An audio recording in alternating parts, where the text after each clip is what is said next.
8-3. I also talked to his agent. So Tiger wouldn't be playing the tournament if he couldn't make it through the weekend, even though it's his tournament. So yeah. All right, great. Awesome. Moving on to America's Game of the Week on Fox. Cam Newton and the Panthers taking on Drew Brees and the Saints. I would like that. I talked to his agent. Yeah, of course. You could have brought that up earlier before I asked my question. I wonder what's happening. He's like, well, I know what's happening. Both these teams sitting at 8-3. Both quarterbacks generally dictate how their team plays, but neither team needs their quarterback to win this game. Both quarterbacks talking about the matchup before the game. I'm excited about this opportunity. I know they may be feeling the same, but I know the guys in that locker room right now are chomping at the bit, just ready to prove, to ourselves as a team, like this is a defining moment for us as a team that we need. We want to get back on the winning track, and especially the scenario with the team that we're playing, being a divisional opponent and same record as us, both fighting for the same thing. This is a very important game. All right, CC, this is a big game. Who do you like in this one? Panthers, Saints, or the Panthers and the Saints? It's going to be a good game, Jenna. Going to be a lot of painting out there. I think the advantage goes to New Orleans. Their ability to be able to run the ball and throw the ball.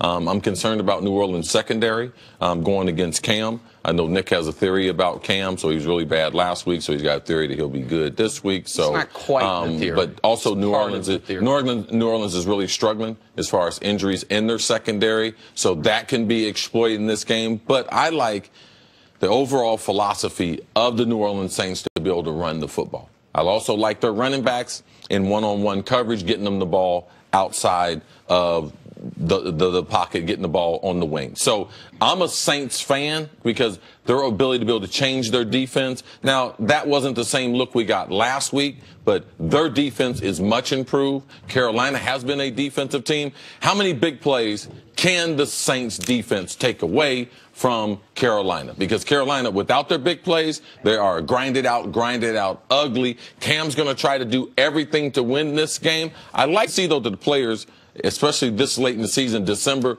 they realize now this is a big game. This is no make-believe. This is no Nick Wright special. Oh, they got to win. Oh, this is a 5-star bonus, extra. It is a 5-star game. Yeah, well. It is 5 asterisks, 2 exclamation marks, even though we had some 5-star games earlier in the season, end up being like 1 star, 1.5 stars. The star rating is based on importance of the game, not necessarily quality of the game. However. Yeah, but if you have a 5-star game in September compared to a 5-star game in December, which one you think?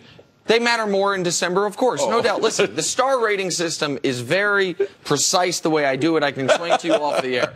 I send out an email with my 3, 4, 5-star games of the week. If you'd like to get on the mailing list, it's $17.99 a month. I do it for the staff for free. Okay, you said a few things that I think were key words there. One of them is December.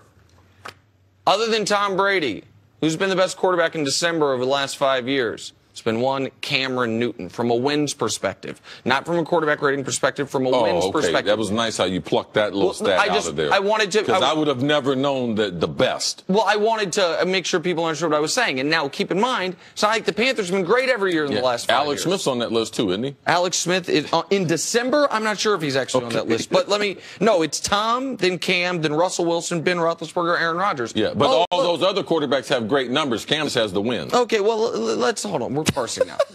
You said another thing that's very important. You said giveaways.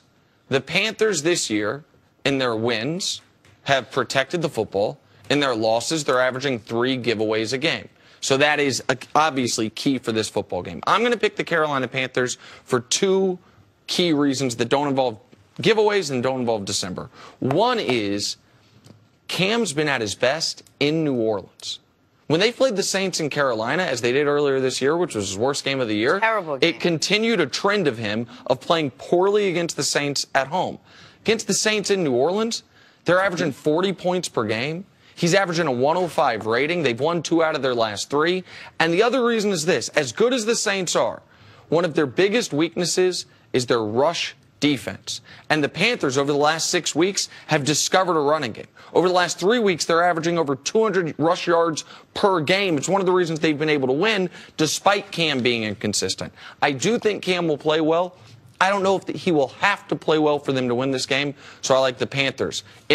For them to win the division, CC, this is a game they have to win. They can't lose both to New Orleans, be a game back in the standings, and win this division. Yeah. Well, if the Panthers are as inconsistent with the king of inconsistency at the quarterback position, I wonder also about the Saints, who lost to the Rams and then struggled to beat Washington the next week. They lost to the Rams last week. Last week, and then Washington. Wasn't it Washington the week before? No, fair enough. But they lost to the Rams last week. It broke their winning streak. Right. Regardless, I think both teams have something to play for this weekend. Well, yeah. Sure. Forget divisional and whatever else it is. I think both teams are coming off of. Anyway, let's move on because now it's time to read things, and I keep getting told in my ear, and you interrupted my pace, my momentum, pressure, distractions. Let's move on to the Vikings and the Falcons. Besides Case Keenum and Case Keenum's family, and anyone who knows Case Keenum very closely, the Vikings starting quarterback, who's helped the team win 7 straight, is really just a few bad plays away from getting pulled for Teddy Bridgewater. But he will have his hands full as the Falcons have won 3 in a row, including wins over the Cowboys and the Seahawks. So here's Keenum on a motivated Vikings squad. I think everybody in this room, in this locker room, wants the same thing, and we all want it really bad. So we go to work each week like it's a new week, like it's the only week, and we put everything we've got into that week. And we know that the past doesn't matter, the future doesn't matter. The only thing we can control is this week, and we know we've yet to accomplish everything we want to accomplish, and we've got a lot of work out ahead of us. But we're hungry for it, and I think everybody in this locker room is hungry. After they all have lunch, how do you think this all fares? Who do you like? Man, I think the Vikings continue to be one of the more underrated teams in this league. They are playing in Atlanta, and they're a 3-point underdog, which means Vegas says these teams are about the same. They give the home team 3 points. I think the Vikings are excellent. I think it's hard to find a thing the Vikings are doing poorly, and so I trust the Vikings in this football game. I understand when the Vegas point spread is probably an indication that Vegas thinks similarly to Case Keenum that the Vikings coaching staff does, which is still don't actually trust him.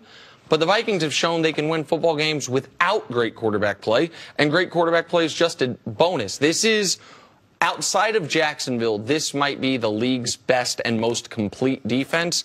It's hard for me to find a reason to pick against Minnesota at this point in the season, so I like the Vikings in this game. I think Minnesota, the team, the organization, they realize what's going on. They realize they have a player who has been a backup player that's surrounded by a good team. In talking to Vikings owner last night, Mark Wilf, he was excited how every player this year, when they've gotten the opportunity, including Case, that they've stepped up to it. They're very excited about what Case is doing. They do realize that Case is on a short leash because of Teddy Bridgewater, but they look at it as a good thing. And you're right.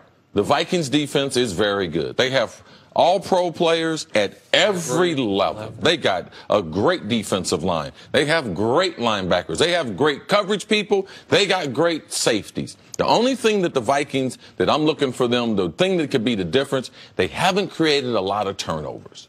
Now, they're not relying on it. So if you see them up their turnovers, that to me would separate them, say, from the Philadelphia and the other top teams in the NFC. But even without the tremendous number of turnovers, they've been able to play excellent defense. So I'm looking forward to this game. To CeCe's point, this great defense is somehow in the top 5 in everything, except for turnovers forced, where they're 19th in football. I got an X and O's question for you. What do you think, with this great defense, really good safeties, at least one really good corner, they do against Julio? Julio coming off a monster game last week. Well, how do you think they scheme against Julio Jones, who's the game breaker for Atlanta? We're going Xavier Rhodes, the star. They paid him the money. He's going to guard Julio pretty much all over the field. They will help him out, but this is what the Vikings have done. You know, the reason why they paid him the money, Xavier Rhodes, is because he is one of the best cover guys. He's one of the few guys who travels with the #1 guy. So they'll do some combination coverages because everyone realizes, and Mike Zimmer realizes, you can't single a great receiver the whole game. We're going to break this game down even more. Stefon Diggs is joining us a little bit later on in the show. Yeah. Coming up, some strong words from one of Eli Manning's former teammates, David Deal. That's next.